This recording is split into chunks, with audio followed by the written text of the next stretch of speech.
Hello नमस्कार, जय हिंद साथियों। मैं उमा शंकर गुप्ता आप सभी का स्वागत करता हूं आपके अपने YouTube परिवार श्री रमा एकेडमी में।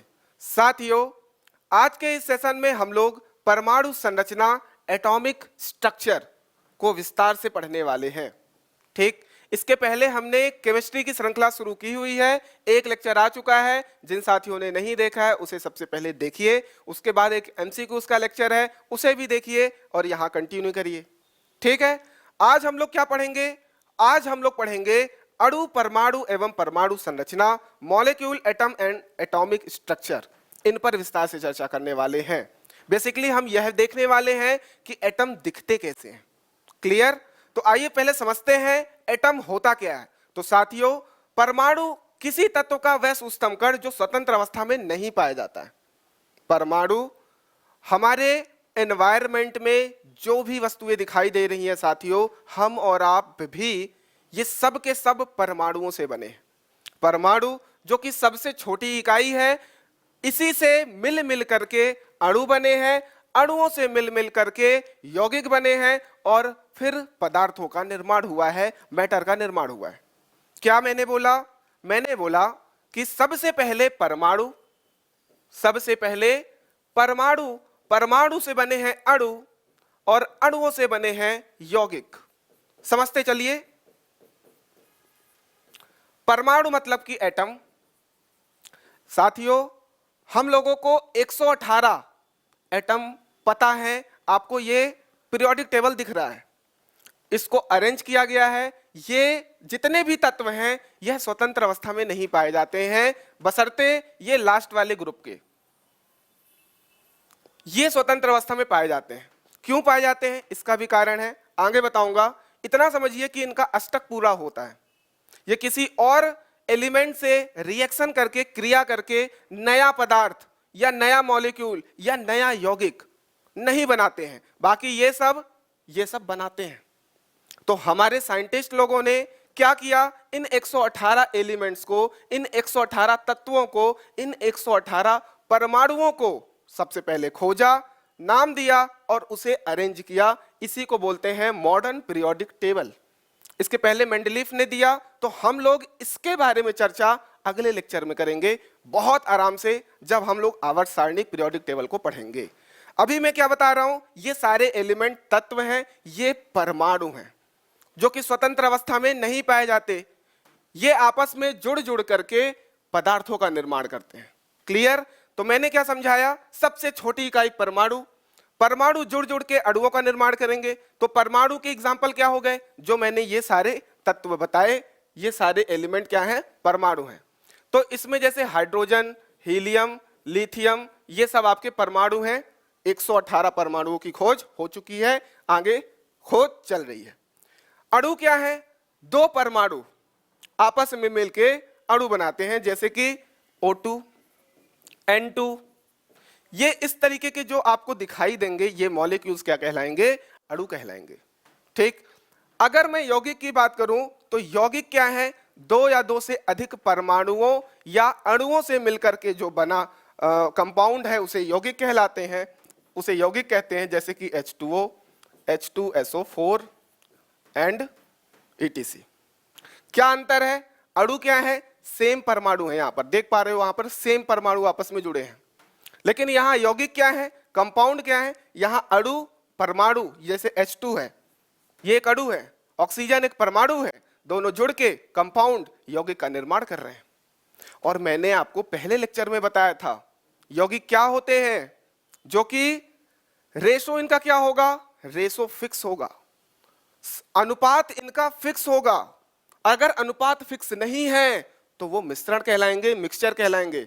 नहीं समझ में आ रहा है? पहला लेक्चर देखो। मिश्रण और यौगिक में अंतर मैंने क्लियर बताया है। अगर उनका अनुपात निश्चित है तो यौगिक कहलाएंगे, अगर अनुपात निश्चित नहीं है तो मिश्रण कहलाएंगे। क्लियर है? तो हमने देख लिया परमाणु, अणु, फिर यौगिक। क्लियर है? तो आइए यहां पर हम लोग देख लेते हैं परमाणु। किसी तत्व का वह सूक्ष्म कण जो स्वतंत्र अवस्था में नहीं पाया जाता है। मतलब ये स्वतंत्र अवस्था में नहीं पाए जाते, इनको कोई अणु, परमाणु या कोई नया तत्व दिखेगा, उससे रिएक्शन करके कोई ना कोई पदार्थ बना लेंगे या कोई कंपाउंड बना लेंगे। उदाहरण देखा जाए तो हाइड्रोजन, ऑक्सीजन, नाइट्रोजन, ये सब इसके एग्जाम्पल हो गए। नोट ये सबसे इंपॉर्टेंट है कि इस शब्द की उत्पत्ति जॉन डाल्टन ने दी है, कि जो परमाणु है, जो एटम है, इसको किसने दिया? तो जॉन डाल्टन ने दिया। ये फैक्ट्स आपको याद करने हैं। अणु की बात करें तो, मॉलिक्यूल की बात करें तो किसी पदार्थ, तत्व या यौगिक का सूक्ष्मतम कण जो स्वतंत्र अवस्था में पाया जाता है। ये चीज आपको यहां पर देखो अंडरलाइन किया मैंने, ये स्वतंत्र अवस्था में पाया जाता है, परंतु परमाणु जो है स्वतंत्र अवस्था में फ्रीली इन एनवायरमेंट नहीं पाया जाता है। क्लियर? अणु कहलाते हैं। उदाहरण की बात करें तो हाइड्रोजन H2, ऑक्सीजन O2 और नाइट्रोजन N2, ये सब किसके एग्जाम्पल है? तो अणु के एग्जाम्पल है, मॉलिक्यूल्स के एग्जाम्पल हैं। उदाहरण इसमें एक नोट इसमें लिख लो आप लोग कि अवोगाद्रो के द्वारा अणु शब्द दिया गया। अणु शब्द किसके द्वारा दिया गया? तो अवोगाद्रो के द्वारा दिया गया। अगर परमाणु की बात करें तो जॉन डाल्टन के द्वारा दिया गया। ये फैक्ट्स याद होने चाहिए, एग्जाम में पूछे जा सकते हैं। तो हमको यहां पर क्लियर हो गया कि सर परमाणु क्या होता है, सर अणु क्या होता है। फिर उसके बाद यौगिक भी हम समझ लिए, और मैंने आपको बताया कि पीरियोडिक टेबल में जितने तत्व हैं, इन्हीं से हम सब का निर्माण हुआ है। आपको एक एग्जांपल बताता हूं। अगर आप अपने बालों को जलाते हो तो एक बदबू आपको, स्मेल आपको फील होगा, वो कार्बन के जलने की स्मेल है। तो मतलब आपकी बॉडी में कार्बन है। अगर आपको बीपी कम होता है, आप बोलते हो ना ब्लड प्रेशर कम हो गया, तो आपको बोलते हैं कि नमक का पानी पिलाओ, है ना, ये सारी चीजें कराओ। तो नमक का पानी पिलाने का मतलब क्या है? आपको NaCl दिया जा रहा है, आयोडीन दिया जा रहा है। मतलब ये सब भी तो क्या है? हमारे इसी पीरियोडिक टेबल के एलिमेंट ही तो हैं। मतलब हमारी बॉडी, इस ब्रह्मांड की सारी वस्तुएं इन्हीं एलिमेंट से बने हैं। समझ में आया? जिसको आप लोग क्या बोलते हो? परमाणु बोलते हो। क्लियर? इसलिए ये सबसे स्मॉलेस्ट यूनिट है। आगे बढ़ते हैं। अब यहां पर हम बात करते हैं डाल्टन का परमाणु सिद्धांत। बहुत इंपॉर्टेंट है, इसके कुछ फैक्ट्स बहुत इंपॉर्टेंट हैं, इसलिए इसको समझना जरूरी है। क्या कहा डाल्टन ने? डाल्टन कौन? जिन्होंने परमाणु का नाम दिया। सबसे पहले की परमाणु होती है और सबसे छोटी इकाई होती है, ये किसने बोला? डाल्टन ने बोला। इन्होंने अपना ये जो परमाणु का सिद्धांत है, इस मॉडल को क्या नाम दिया? डाल्टन का परमाणुवाद। ये किस वर्ष दिया? ये दिया 1804 में। इसके लिए इनको नोबेल पुरस्कार भी दिया गया था। ठीक है? तो खोजकर्ता हो गए जॉन डाल्टन, खोज वर्ष हो गया 1804 और मॉडल का नाम है डाल्टन का परमाणुवाद। इसके कुछ सिद्धांत के मुख्य बिंदुओं की बात करें तो प्रत्येक पदार्थ अत्यंत छोटे छोटे कणों से बना होता है, जिन्हें परमाणु कहते हैं।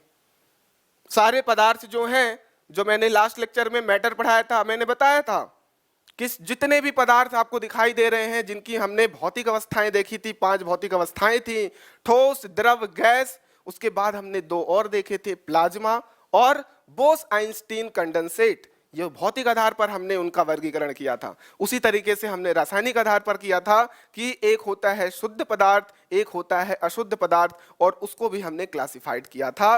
देखिए उसे। तो ये बोल रहा है कि प्रत्येक पदार्थ अत्यंत छोटे छोटे कणों से बना है, इसी को परमाणु कहते हैं। और परमाणु जो है अविभाज्य होता है, मतलब उसका खंडन नहीं किया जा सकता, मतलब वो सबसे छोटी इकाई होती है। ऐसा कौन कहता है? ऐसा डाल्टन कहते हैं। ऐसा डाल्टन कहते हैं। और क्या कहते हैं कि ये रासायनिक विधि द्वारा और सरल भागों में विभाजित नहीं किया जा सकता, मतलब ये सबसे छोटी इकाई है।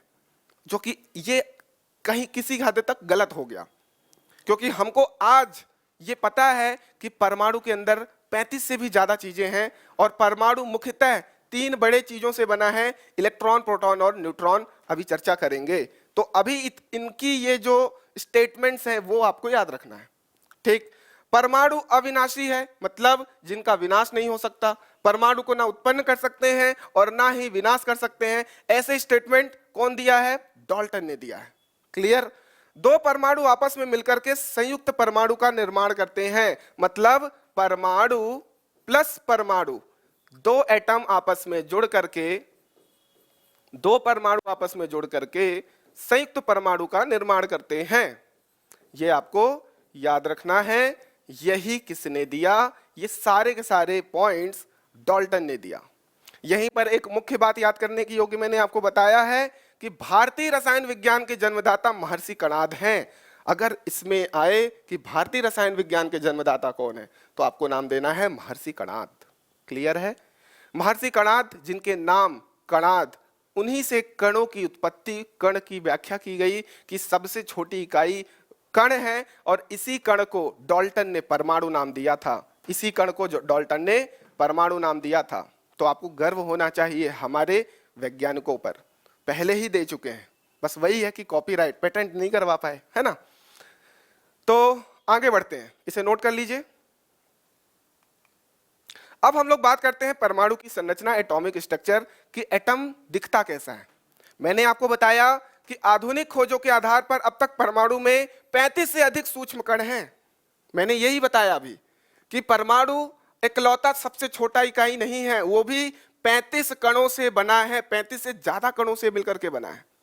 उन 35 में से भी 3 मुख्य कण आपको याद रखने हैं, मुख्यतः 3 सूक्ष्म कण, जैसे कि एक हो गया इलेक्ट्रॉन, दूसरा प्रोटॉन और तीसरा न्यूट्रॉन। इन 3 मुख्य कणों से मिलकर के परमाणु का निर्माण होता है। इन्हीं को डिटेल में आपको जानना है। इन 3 मुख्य कणों के अलावा आपको क्वेश्चन पूछ सकता है कि परमाणु के अस्थायी मौलिक कण बताइए। मतलब अस्थायी मौलिक कण मतलब परमाणु के कणों की और दूसरे नाम बताइए। परमाणु जिन कणों से मिलकर के बना है, क्या वो पॉजिट्रॉन है? तो आप बोलोगे हाँ हाँ है। क्या वो एंटी प्रोटॉन है? तो बिल्कुल है। ये सब किसके पार्टिकल्स हैं, किसके कण हैं? तो ये सब के सब परमाणु के हैं, परमाणु के भाग हैं। मैंने आपको बोला परमाणु 35 से भी अधिक कणों से मिलकर के बना है। मुख्यतः 3 कण याद रखने हैं, उनके अलावा ये भी नाम याद कर लो, कोई दिक्कत? नो दिक्कत। उसके अलावा न्यूट्रिनो, एंटी न्यूट्रिनो और पाई मेसॉन। अब इनके नाम के साथ इनके खोजकर्ता के भी नाम याद कर लो कि पॉजिट्रॉन को एंडरसन ने खोजा, पॉजिट्रॉन को एंडरसन ने खोजा, एंटी प्रोटॉन को सीगर ने खोजा, उसके बाद न्यूट्रिनो या एंट्री न्यूट्रिनो को पाउली ने, उसके बाद पाई मेसॉन को युकावा ने खोजा। इनके खोजकर्ता और ये परमाणु के अस्थायी मौलिक कण, इनके नाम याद करो। और ये 3 मुख्य कण जिनसे हमारा परमाणु का निर्माण हुआ है, इनका नाम याद करो। ये बहुत महत्वपूर्ण है। सीधे प्रश्न बनेंगे, आपको कुछ नहीं करना है, टिक लगाना है। ठीक, अब यहां पर मैंने परमाणु का स्ट्रक्चर दिखाया है, ये आप देख पा रहे हो। ठीक है, मैंने ये 3 मुख्य कण की बात की, इन्हीं की हम लोग चर्चा करने वाले हैं, बाकी की चर्चा नहीं करेंगे, सिर्फ ये नाम याद रखोगे। परमाणु कुछ इस तरीके से दिखता है, जिसमें इलेक्ट्रॉन जो है, ये जो इलेक्ट्रॉन है ये चारों तरफ घूम रहा है। बीच में सेंटर में आपको, ये सेंटर में आपको कुछ भारी भरकम चीज दिखाई दे रही है, इसी को नाभिक बोलते हैं। क्या बोलते हैं? नाभिक बोलते हैं। मतलब परमाणु का नाभिक, न्यूक्लियस। ये जो नाभिक है मुख्यतः 2 कणों से बना है, एक है न्यूट्रॉन और एक है प्रोटॉन। मतलब ये जो नाभिक किन किन चीजों से बना है? Proton plus neutron. इलेक्ट्रॉन क्या है? इसके चारों तरफ घूम रहे हैं, कुछ इस तरीके से। आप देखो, ये है हमारे परमाणु की संरचना। परमाणु में इलेक्ट्रॉन कुछ इस तरीके से घूम रहे हैं, उसके नाभिक में प्रोटॉन और न्यूट्रॉन कुछ इस तरीके से जमे हुए हैं। क्या इतनी बात क्लियर है? इसे देखो और क्लियर होगा। ये आपको दिखाई दे रहे हैं न्यूक्लियस। न्यूक्लियस के अंदर न्यूट्रॉन और प्रोटॉन, चारों तरफ क्या घूम रहे हैं? इलेक्ट्रॉन। तो ये संरचना होती है, ये हमारा मॉडर्न संरचना है, मॉडर्न स्ट्रक्चर है एटम का। पहले जो हम लोगों ने संरचना दिया जे थॉमसन के द्वारा, उन्होंने सीधा सीधा बोल दिया था कि ये एक पुडिंग मॉडल की तरह दिखाई देता है। मैं भी चर्चा करूंगा उस पर। ठीक है, परमाणु संरचना पर अभी चर्चा हम लोग करने वाले हैं। अभी इतनी बात क्लियर है? अगर है तो कमेंट में कर दो कि सर कॉन्सेप्ट क्लियर है और ऐसा कंटेंट मजा आ रहा है। ठीक है, मोटिवेट करिए। आप लोग ऐसे मोटिवेट करेंगे तभी तो हम और मेहनत करेंगे। आगे बढ़ते हैं। अब इन 3 मुख्य कणों की बात करते हैं, इलेक्ट्रॉन, प्रोटॉन और न्यूट्रॉन की। इसमें मुख्य जो बिंदुएं हैं जो एग्जाम में पूछे जा सकते हैं, उन्हें देख लेते हैं। इलेक्ट्रॉन, परमाणु का मूलभूत कण, इसका प्रतीक जो होता है ई से डिनोट करते हैं, और यह एक ऋण आवेशित कण होता है, मतलब निगेटिव चार्ज होता है इस पर, निगेटिव चार्ज कण है, निगेटिव चार्ज वाला पार्टिकल है, ऋण आवेशित कण है, इसको हम लोग इलेक्ट्रॉन बोलते हैं, इसे हम लोग स्मॉल ई से प्रदर्शित करते हैं, ये आपको ध्यान रखना है। बहुत बढ़िया, आगे देखते हैं।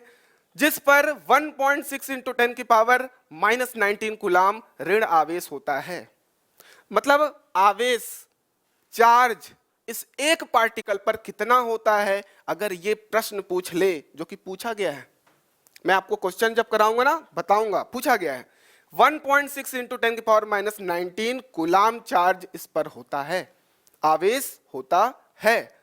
अगर द्रव्यमान इसके मास की बात करें तो ये भी बहुत इंपॉर्टेंट है, 9.1 गुणित 10 की पावर -28 ग्राम इसका द्रव्यमान होता है, जो कि बहुत कम होता है। साथियों, किसी भी नंबर के ऊपर पावर लगा हो माइनस में, तो आपको उसका पता है कि वो 1 अपॉन में जाकर के 10 की पावर 28 कुछ इस तरीके से होता है, और 1 को आप इतने बड़े नंबर से डिवाइड करोगे तो 0.00000 आता जाएगा, मतलब बहुत छोटा नंबर है, जिसको हम लोग निगलेक्ट भी कर सकते हैं। परंतु आपको ये याद रखना है कि एक इलेक्ट्रॉन का द्रव्यमान 9.1 गुणित 10 की पावर -28 ग्राम होता है। क्लियर है? इलेक्ट्रॉन की खोज जे थॉमसन ने की, ये बहुत इंपॉर्टेंट है कि इलेक्ट्रॉन के खोजकर्ता कौन है, तो जे थॉमसन है इलेक्ट्रॉन को खोजने वाले वैज्ञानिक। ठीक, इलेक्ट्रॉन परमाणु में नाभिक के बाहर स्थित होता है, ये आपको पता है, नाभिक है, नाभिक के बाहर इलेक्ट्रॉन मूव कर रहे हैं। नाभिक जो है वो किन किन कणों से बना है, तो न्यूट्रॉन प्लस प्रोटॉन, ये लिख लो, नाभिक न्यूट्रॉन प्लस प्रोटॉन से बना है। बात करते हैं प्रोटॉन की। प्रोटॉन, जिसको हम लोग स्मॉल p से डिनोट करते हैं, इलेक्ट्रॉन ऋण आवेशित है, तो प्रोटॉन जो पॉजिटिव मतलब धन आवेशित कण है, ये आपको याद रखना है।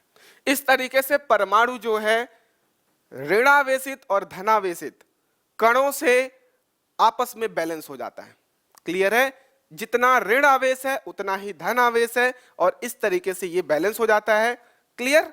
आगे बात करते हैं, अगर इसके धनावेश की बात करें तो ये भी 1.6 इंटू 10 की पावर -19 कूलाम इस पर धन आवेश पॉजिटिव चार्ज होता है, और सेम अमाउंट का चार्ज ऋण आवेश इलेक्ट्रॉन पर होता है। तो बैलेंस हो गया, जितना ऋण आवेश उतना धन आवेश। कितना? 1.6 गुणित 10 की पावर -19 कूलाम। द्रव्यमान की बात करें तो ये जो इसका जो द्रव्यमान है साथियों, इलेक्ट्रॉन से ज्यादा होता है, इलेक्ट्रॉन से ज्यादा होता है। कितना होता है? 1.67 इंटू 10 की पावर -24 ग्राम।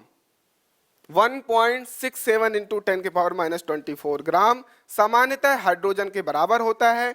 क्लियर? ये आपको याद रखना है। प्रोटॉन की खोजकर्ता कौन है, तो इसके खोजकर्ता हैं गोल्डस्टीन।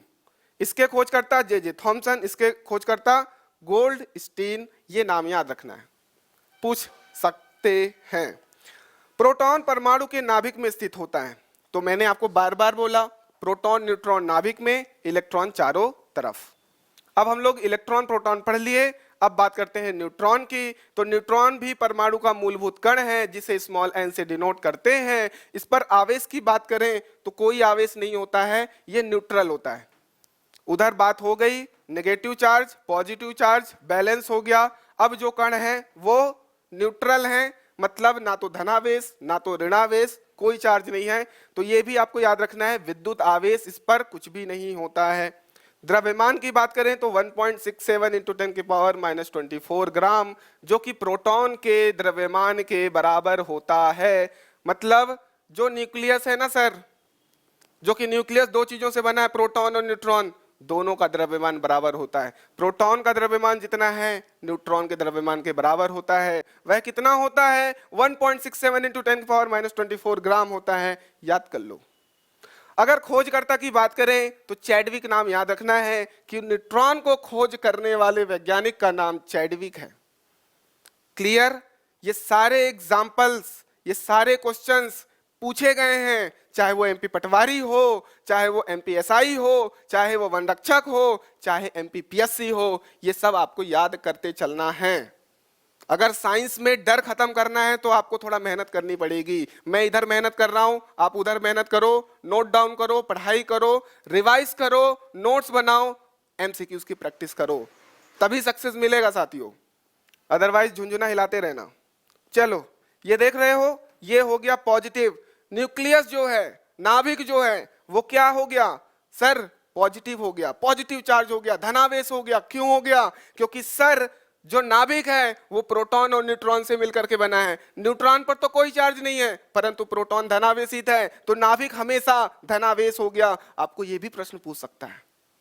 अगर हम लोग इसके चारों तरफ की बात करें तो ये इलेक्ट्रॉन है, तो इलेक्ट्रॉन ऋणावेश है, कोई दिक्कत नहीं है। ये संरचना हमने बता दी। तो यहां तक आपको क्लियर हो गया होगा, ठीक? नोट कर सकते हैं, आगे बढ़ते हैं।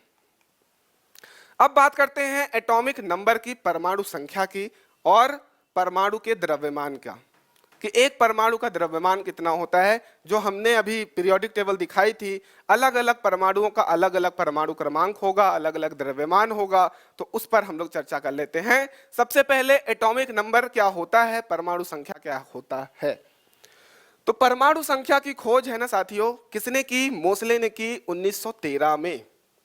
और जो मैंने अभी पीरियोडिक टेबल दिखाया था वो मोसले के द्वारा ही उसको सुसज्जित किया गया है। मैं आपको बताऊंगा कि पीरियोडिक टेबल को आप अभी आवर्त सारणी जो है, अभी जो प्रेजेंट में मॉडर्न आवर्त सारणी के नाम से जिसको जानते हैं, उसको सुसज्जित करने वाले वैज्ञानिक का नाम मोसले ही है, जिन्होंने इस पूरे के पूरे पीरियोडिक टेबल को परमाणु संख्या के आधार पर अरेंज किया है, व्यवस्थित किया है। किस आधार पर? परमाणु संख्या के आधार पर। तो परमाणु संख्या के खोजकर्ता कौन हुए? मोसले हुए। परमाणु संख्या 1 हाइड्रोजन, परमाणु संख्या 2 हीलियम, परमाणु संख्या 3 लिथियम, परमाणु संख्या 4 बेरिलियम। इस तरीके से ये जो नंबरिंग दी गई है परमाणु के संख्या की, ये किसने दी है? मोसले ने दी है। कब दी है? 1913 में दी है। क्लियर? किसी तत्व के परमाणु के नाभिक में उपस्थित प्रोटॉनों या नाभिक के बाहर उपस्थित इलेक्ट्रॉनों की संख्या उस तत्व की परमाणु संख्या होती है। क्या होती है? तो जो मैंने आपको बताया कि एक एटम होता है, परमाणु होता है, उसके नाभिक में जितने प्रोटॉन होंगे, जितने प्रोटॉन उसके नाभिक में होंगे, उनकी संख्या ही उसकी परमाणु संख्या कहलाएगी। परमाणु संख्या क्या होती है? जिसे हम लोग जेड से डिनोट करते हैं। फिर से याद कर लो, किसी भी परमाणु के नाभिक में उपस्थित प्रोटॉनों की संख्या परमाणु संख्या कहलाती है। परमाणु संख्या, प्रोटॉनों की संख्या, नाभिक में कौन कौन उपस्थित है? प्रोटॉन और न्यूट्रॉन उपस्थित हैं, तो प्रोटॉनों की संख्या हमारा परमाणु संख्या कहलाएगा, जिसको हम लोग जेड से डिनोट करते हैं। यहां पर मैंने लिखा है इलेक्ट्रॉनों की संख्या के बराबर भी हो सकते हैं। तो ये आपको याद रखना है, जब हमारा परमाणु कोई चार्ज ना हो, मतलब आवेशित परमाणु ना हो, आवेशित एटम ना हो। सर कैसी बात कर रहे हो? आवेशित क्या और मतलब न्यूट्रल परमाणु की क्या होती है बात? तो ये देखो, यहां पर आप समझो, मैं मान लेता हूं एक एग्जांपल सोडियम का। सोडियम का परमाणु क्रमांक होता है 11। कितना होता है? 11। ठीक, सबको पता है, नहीं पता है तो याद कर लो। सोडियम एक तत्व है, एक एलिमेंट है, एक परमाणु है, जो कि आवर्त सारणी के 11वें नंबर पर हमको पाया जाता है। ठीक, तो इसका जो परमाणु क्रमांक है ये किस आधार पर दिया गया है कि सर सोडियम के प्रोटॉन की संख्या, सोडियम के नाभिक में प्रोटॉन की संख्या 11 होगी, तो ये हो गया इसका परमाणु संख्या 11। परंतु अगर हम लोग बात करें Na+ की और Na- की, तो यहां पर मैंने बोला, यहां पर देखो, ये हो गया प्रोटॉनों की संख्या, और जितना प्रोटॉन है उतने इलेक्ट्रॉन है जो उसके चारों तरफ घूम रहे हैं, तो इलेक्ट्रॉन की संख्या भी यहां पर क्या होगी? 11 होगी। इलेक्ट्रॉन और प्रोटॉन दोनों की संख्या 11 होगी, परंतु यहां पर गड़बड़ हो जाएगा। जब Na+ है, इसका मतलब होता है सोडियम ने एक इलेक्ट्रॉन दे दिया, और अगर उसके ऊपर चार्ज माइनस है, इसका मतलब होता है सोडियम ने किसी दूसरे एलिमेंट से एक इलेक्ट्रॉन ले लिया। इसका मतलब इसमें इलेक्ट्रॉन की संख्या, यहां पर आप लिख लो, इलेक्ट्रॉन की संख्या जो है वो एक घट गई क्योंकि एक दे दिया, तो 11 थी, अब हो गई कितनी 10। यहां पर 11 थी, एक ले लिया तो हो गई 12। ये हो गया इलेक्ट्रॉन्स की संख्या। परंतु प्रोटॉन की संख्या अभी भी 11 है और अभी भी 11 है। प्रोटॉन की संख्या कभी चेंज नहीं होगी, प्रोटॉन की संख्या कभी चेंज नहीं होगी। तो सर हम लोग क्या याद करें, इलेक्ट्रॉन याद करें कि प्रोटॉन? ये याद करो ना, ये याद करो। ये क्यों लिखवा है सर, कंफ्यूज क्यों कर रहे हो? बेटा कभी क्वेश्चन पूछ सकता है कि क्या प्रोटॉन के अलावा इलेक्ट्रॉन के बराबर भी हो सकता है, तो आप बोलोगे यस सर हो सकता है। क्लियर है? तो नोट कर लो इसको। कार्बन के परमाणु में 6 प्रोटॉन होते हैं। क्यों? क्योंकि कार्बन का जो एटॉमिक नंबर होता है, परमाणु संख्या होता है, वो कितना होता है? 6 होता है। तो 6 इलेक्ट्रॉन 6 प्रोटॉन। लेकिन यहीं पे अगर कार्बन प्लस कर दें या कार्बन माइनस कर दें तो इलेक्ट्रॉन की संख्या चेंज होगी, प्रोटॉन की संख्या कभी चेंज नहीं होगी। रट लो, प्रोटॉन की संख्या, नाभिक में जो प्रोटॉन है उनकी संख्या कभी चेंज नहीं होगी। जो भी चेंज होता है, जो भी रिएक्शन होती है, दो एलिमेंट आपस में जुड़ते या टूटते हैं, तो वो उनके इलेक्ट्रॉन की वजह से होता है। इलेक्ट्रॉनिक विन्यास में बताऊंगा, संयोजकता बताऊंगा अगले लेक्चर में। मजा आएगा कि सर बॉन्डिंग कैसे होती है, दो एटम मिल कैसे गए, आपस में जुड़ कैसे गए। समझ रहे हो ना? इतने सारे एलिमेंट हैं, उनको कोई भी एलिमेंट मिलेगा उससे वो जुड़ने की कोशिश करेगा। क्लियर? वो किस आधार पर होगा? संयोजकता, उसके आउटर सेल में कितने इलेक्ट्रॉन हैं, इस आधार पर। नहीं समझ में आ रहा है? देखेंगे आगे। पहले इतना नोट कर लो कि परमाणु संख्या क्या होती है, क्लियर हो गया। परमाणु भार की बात करते हैं, अब द्रव्यमान संख्या, एटॉमिक मास की बात करते हैं, तो इसे कैपिटल ए से डिनोट करते हैं। परमाणु संख्या को जेड से डिनोट करते थे, परमाणु भार को कैपिटल ए से डिनोट करेंगे। सर अब इसके लिए क्या याद करें? तो इसमें क्या याद रखना है? प्रोटॉन की संख्या प्लस न्यूट्रॉन की संख्या। सर क्या बात कर रहे हो? सर अगर हम परमाणु के भार की बात करें तो सर आपने बोला है मुख्यतः 3 चीजों से बना है। कौन कौन सी 3 चीज? एक है proton plus neutron plus electron, इनको जोड़ने के बाद बनता है एक परमाणु, एक एटम। तो सर जब द्रव्यमान की बात करेंगे तो प्रोटॉन का द्रव्यमान, न्यूट्रॉन का द्रव्यमान और इलेक्ट्रॉन का द्रव्यमान, तीनों को जोड़ो सर, तीनों को जोड़ो, फिर वेट करो, जो वेट आएगा, जो द्रव्यमान आएगा वही तो होगा ना परमाणु का द्रव्यमान। समझ रहे हो?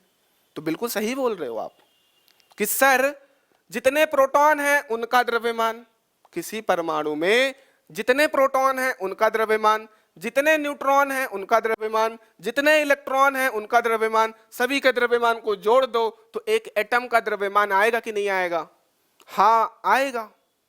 लिखो कमेंट में हाँ हाँ सर आएगा। तो यहां पर आपने क्यों बोला कि प्रोटॉनों की संख्या प्लस न्यूट्रॉनों की संख्या ही परमाणु भार है? इलेक्ट्रॉन का है गायब कर दिए। इलेक्ट्रॉन का भार क्या मायने नहीं रखता?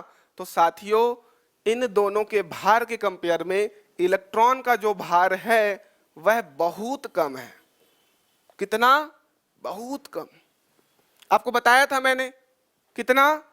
-28। ये देखो 9.1 गुणित 10 की पावर -28 ग्राम, इनके कंपेयर में बहुत कम है। इसलिए हम लोग इलेक्ट्रॉन का जो भार है वो निगलेक्ट कर दिए और सिर्फ प्रोटॉन और न्यूट्रॉन के भार को जोड़ दिए और हमने बोल दिया कि परमाणु का भार इन दोनों के भार के सम के बराबर होता है। कितना बढ़िया, याद हो गया कि नहीं हो गया? चलो देखो, किसी तत्व का परमाणु भार उस तत्व के परमाणु के नाभिक में उपस्थित प्रोटॉन और न्यूट्रॉन की संख्या के योग के बराबर होता है।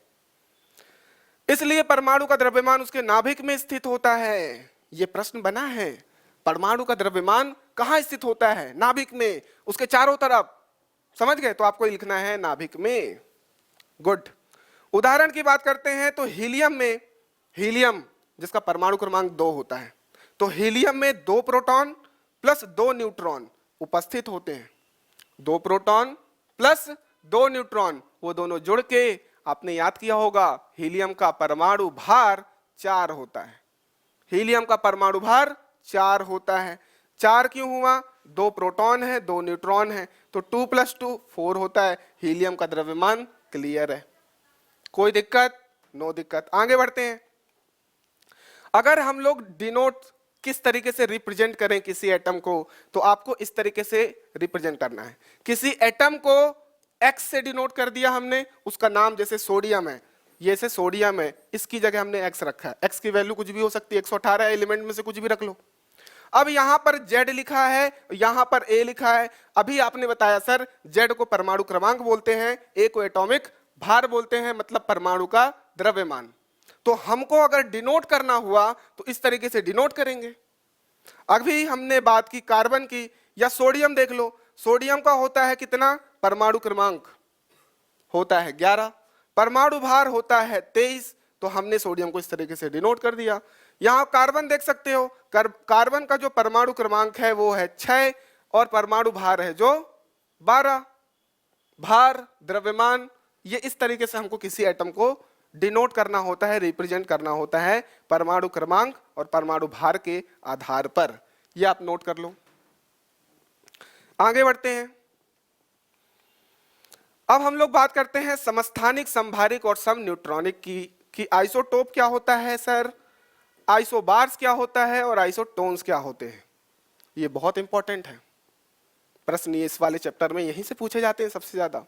आइसोटोप समस्थानिक, समान स्थान रखने वाले परमाणु, समस्थानिक समान स्थान रखने वाले परमाणु, और स्थान समान होगा मतलब परमाणु क्रमांक समान होना चाहिए। सर समझ नहीं आया, फिर से बताओ। एक ही तत्व ऐसे परमाणु, एक ही तत्व के ऐसे परमाणु जिनकी परमाणु संख्या तो समान होगी परंतु परमाणु भार अलग अलग होगा, और वो हमारी प्रकृति में पाए जाएंगे। हमारी प्रकृति, ऐसा नहीं कि हवा बना दिया, कुछ भी बोल दिया हमने, क्लियर है। प्रकृति में पाए जाने वाले एलिमेंट जिनमें परमाणु संख्या समान हो, परमाणु संख्या समान हो परंतु परमाणु भार अलग अलग हो, उन्हीं को हम लोग क्या बोलेंगे, समस्थानिक बोलेंगे, समान स्थान रखने वाले परमाणु। समस्थानिकों में उपस्थित प्रोटॉन्स और इलेक्ट्रॉन्स की संख्या अलग अलग होती है, यह चीज आपको ध्यान रखना है। चलिए देखते हैं एग्जाम्पल। आप लोगों को हाइड्रोजन पता है, हाइड्रोजन पता है सर, पीरियोडिक टेबल में पहला स्थान मिला है इसको, हाइड्रोजन को, जिसको हम लोग क्या बोलते हैं, परमाणु क्रमांक 1। ठीक, तो अगर हम लोग इसकी बात करें तो अगर हमारे पास हाइड्रोजन की बात करते हैं तो यहां पर देखो इसको डिनोट करते हैं 1H1, मतलब इसमें जो परमाणु क्रमांक है वो 1 है, परमाणु भार जो है वो भी 1 है, परमाणु क्रमांक भी 1, परमाणु भार भी 1। इसका मतलब क्या हुआ, हमने बोला परमाणु क्रमांक प्रोटॉनों की संख्या होती है। किसकी संख्या होती है, प्रोटॉनों की संख्या। तो इसमें प्रोटॉनों की संख्या 1 है, और ये जो है ये है प्रोटॉनों और न्यूट्रॉनों की संख्या का सम, क्योंकि वो भार है। मैंने भार में क्या लिखवाया है, प्रोटॉन प्लस न्यूट्रॉन। तो यहां पर आप देख पा रहे हो, एक इलेक्ट्रॉन है, एक प्रोटॉन है, एक प्रोटॉन है, तो इसका हो गया परमाणु क्रमांक 1। अब एक प्रोटॉन है और एक इलेक्ट्रॉन है, इसीलिए इसका भार भी 1 है। इलेक्ट्रॉन से तो मतलब नहीं है, यहां पर कोई न्यूट्रॉन नहीं है, तो यहां पर हमने इसको नाम दिया प्रोटियम। सर बता क्या रहे हो, मैं समस्थानिक बता रहा हूं। हाइड्रोजन के 3 समस्थानिक हमारी प्रकृति में पाए जाते हैं। पहला है प्रोटियम, दूसरा है ड्यूटेरियम, तीसरा है ट्राइटियम।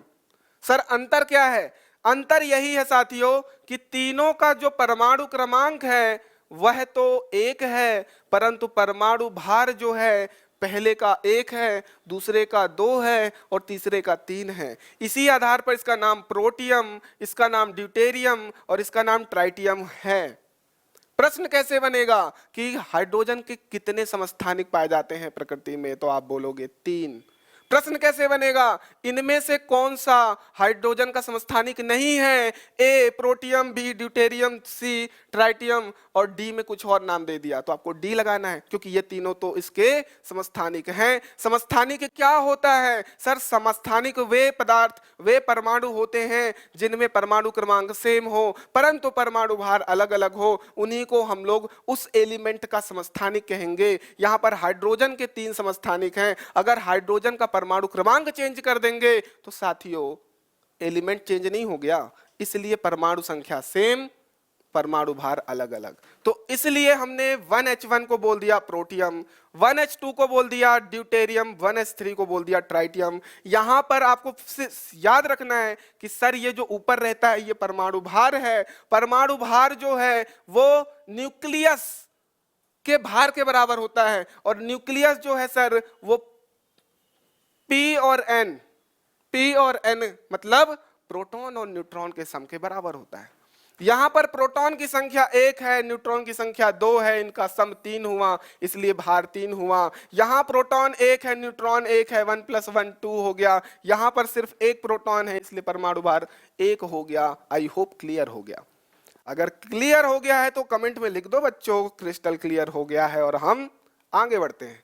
एक और आइसोटोप देख लो, ऑक्सीजन का भी आइसोटोप पाया जाता है। ऑक्सीजन का आइसोटोप, ऑक्सीजन कैसे, हमने क्या बताया था सर, X लिखो, इधर Z लिख दो, इधर A लिख दो, ऐसे डिनोट करते हैं, ये लिखना सीख जाओ। अब यहां पर ऑक्सीजन की बात करते हैं तो सर Z जो है परमाणु क्रमांक को शो करता है, और A जो है परमाणु भार। तो ऑक्सीजन का परमाणु भार 16 होता है, क्रमांक 8, परमाणु भार 16। तो मैंने बोला ऑक्सीजन का प्रकृति में एक समस्थानिक पाया जाता है, तो समस्थानिक मतलब परमाणु क्रमांक सेम होगा। परमाणु भार कितना हो गया, 18 हो गया।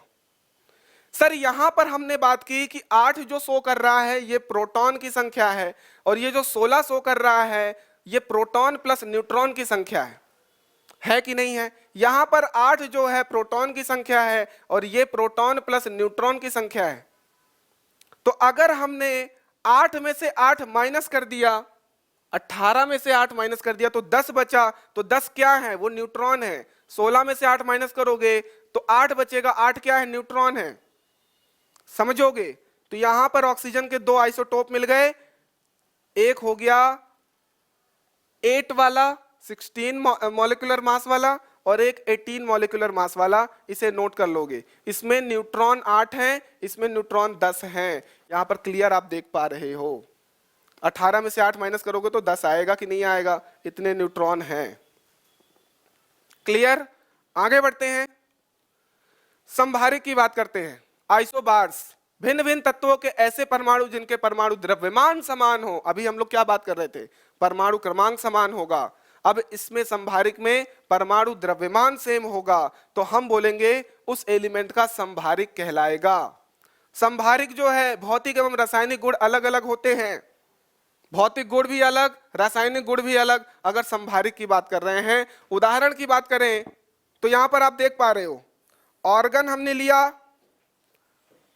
ठीक, पोटेशियम लिया हमने और कैल्शियम लिया, ठीक।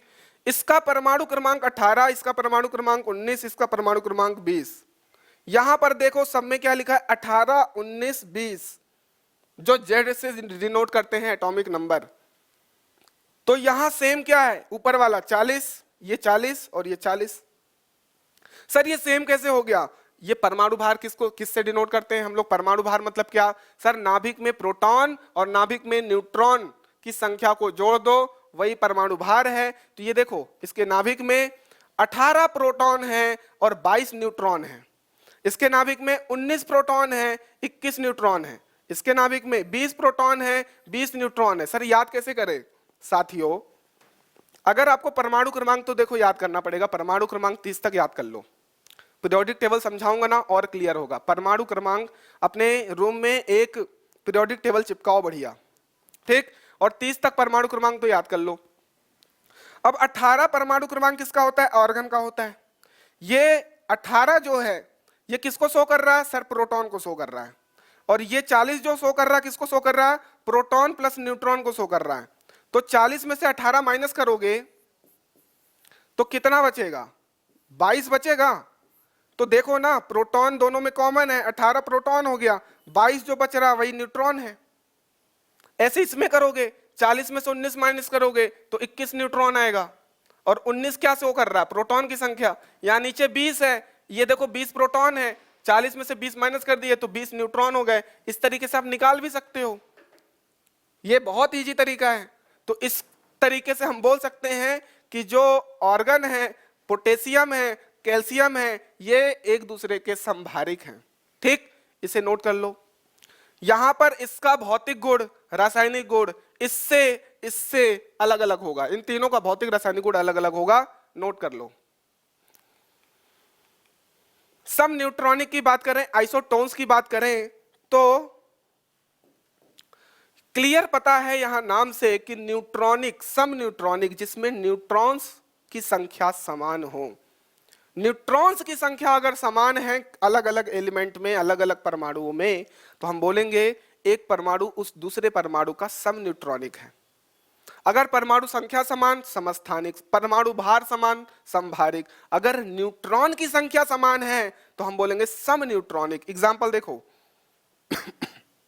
कार्बन की बात करते हैं, यहां पर कार्बन को देखो, फिर ये नाइट्रोजन देखो और फिर ऑक्सीजन देखो। परमाणु क्रमांक कितना? 6। सर परमाणु क्रमांक 6 है, इसका मतलब प्रोटॉन की संख्या 6 है।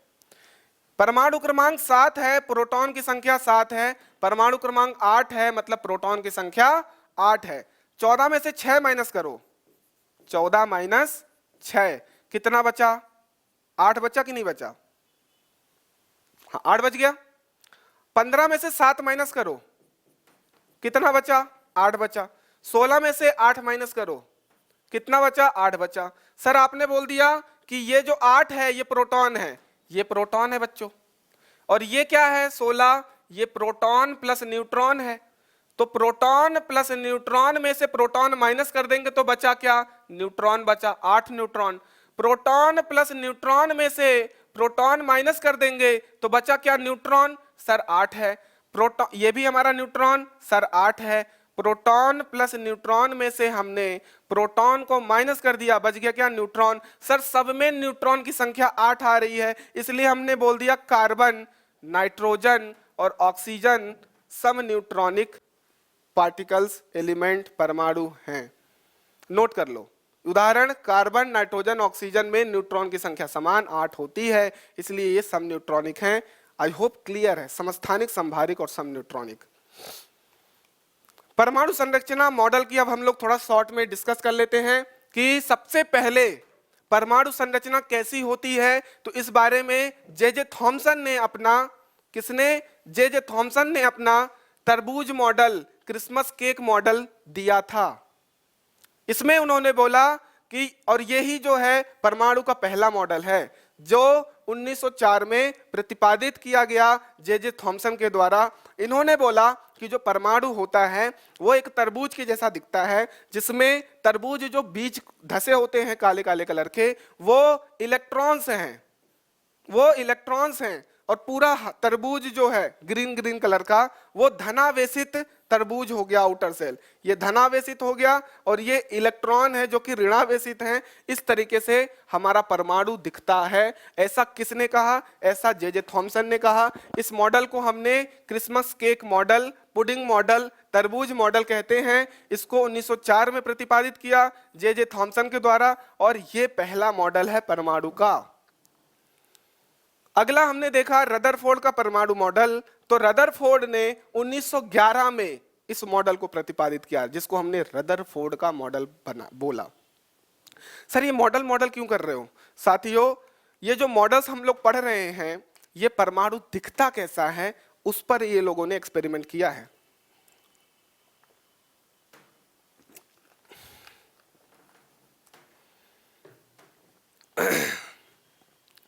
तो परमाणु कैसा दिखता है? थॉमसन ने बोल दिया एक तरबूज जैसा। रदरफोर्ड ने क्या, अर्नेस्ट रदरफोर्ड इनका पूरा नाम, 1911 में इन्होंने क्या किया, एक गोल्ड फॉइल पेपर लिया, सोने की पत्ती परत ली, ठीक, और अल्फा पार्टिकल, अल्फा कणों को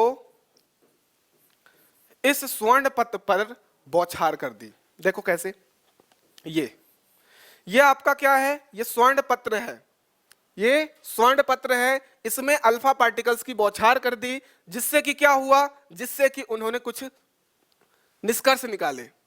उन्होंने निष्कर्ष निकाला कि जब उन्होंने अल्फा कणों को बौछार किया स्वर्ण पत्र पर, तो कुछ अल्फा कण जो कि पॉजिटिव होते हैं, धनावेशित, अल्फा कण धनावेशित होते हैं। तो उन्होंने जैसे ही बौछार किया तो उन्होंने पाया कुछ अल्फा कण तो बिल्कुल सीधे निकल गए, सीधे निकल गए, ज्यादा से ज्यादा अल्फा कण सीधे निकल गए। कुछ अल्फा कण अपने मार्ग से विचलित हो गए और लगभग 10,000 12,000 में से एक अल्फा कण अपने मार्ग से वापस लौट आया। क्या क्या हुआ? बहुत सारे अल्फा कण पार हो गए, कुछ अल्फा कण जो हैं वो अपने मार्ग से विचलित हो गए।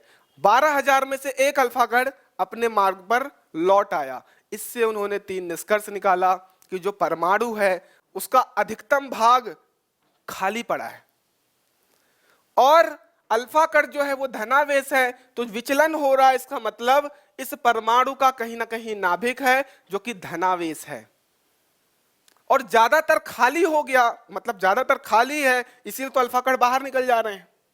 और इससे निष्कर्ष निकाला कि संपूर्ण द्रव्यमान जो है, किसी परमाणु का संपूर्ण द्रव्यमान उसके केंद्र में निहित होता है, क्योंकि 12,000 अल्फा कण में से एक अल्फा कण अपने मार्ग पर लौटा था, तो उसी से टकराया होगा तभी लौटा है, जो कि बहुत छोटा होगा, तो पूरा का पूरा परमाणु का जो द्रव्यमान है उसके केंद्र में निहित होगा, ऐसा रदरफोर्ड ने बताया। ये 3 बातें इन्होंने बताई, परंतु इनकी भी कुछ खामियां थी जिनको फुलफिल करने बोहर आते हैं और बोहर का मॉडल दे देते हैं। कब देते हैं? 1913 ईस्वी में देते हैं। इनका नाम नील्स बोहर होता है।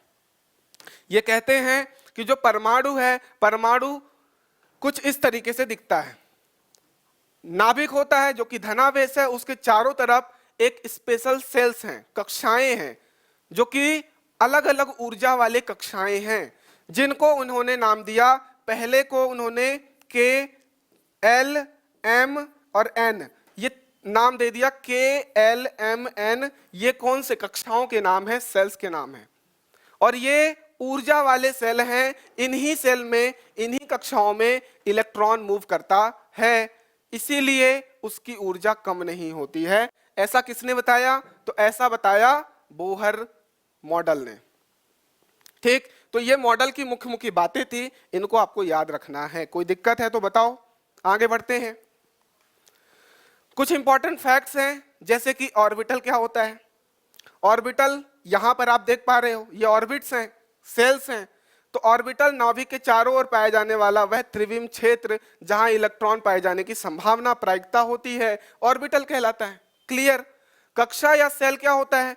इलेक्ट्रॉन नाभिक के चारों ओर जिस निश्चित पथ पर चक्कर लगाता है, मतलब इलेक्ट्रॉन जो है उस नाभिक के चारों ओर जिस निश्चित पथ पर, उसका एक फिक्स होगा ना पथ कि इसी पथ पर मैं घूमूंगा, तो उस वही पथ क्या कहलाता है? निश्चित पथ कक्षा या सेल कहलाता है, जो कि ऊर्जा स्तर भी कहलाता है, जिनका नाम के, एल, एम, एन ऐसे नाम आगे भी ओ, पी आगे प्रदर्शित किया जाता है। ऊर्जा स्तर भी हम लोग इसको बोल सकते हैं। इलेक्ट्रॉनों का वितरण की बात करें, जिसको बोर व्यवस्था या बोहर स्कीम बोलते हैं, इन्होंने कैसे दिया कि आपका इलेक्ट्रॉन जो इन सेल कक्षाओं में भरे जाएंगे वो कैसे भरे जाएंगे? तो इन्होंने एक फॉर्मूला दिया कि अधिकतम 2n स्क्वायर इस तरीके से सेल में इलेक्ट्रॉन भरे जाएंगे। n is equal to 1 put करो, 2 इंटू 1 का स्क्वायर मतलब हो गया 2। n is equal to 2 put करो, 2 इंटू 2 का स्क्वायर मतलब हो गया 2 दूनी 4 दूनी 8। इस तरीके से n is equal to 3 put करोगे तो हो गया 16, फिर हो गया 32, 2, 8, 16, 32। और इन्होंने के, एल, एम, एन ऐसे उन्होंने बता दिया कि पहले सेल में, पहले कक्षा में 2 इलेक्ट्रॉन, दूसरे में 8, तीसरे में 16, चौथे में 32 इलेक्ट्रॉन भरे जाएंगे। इस तरीके से इन्होंने एक बोहर स्कीम दी। इसी को बोला जाता है इलेक्ट्रॉन का वितरण, बोहर व्यवस्था। इसको आप लोग नोट कर लोगे। आगे देखते हैं, संयोजी इलेक्ट्रॉन, वैलेंसी इलेक्ट्रॉन और कोर इलेक्ट्रॉन।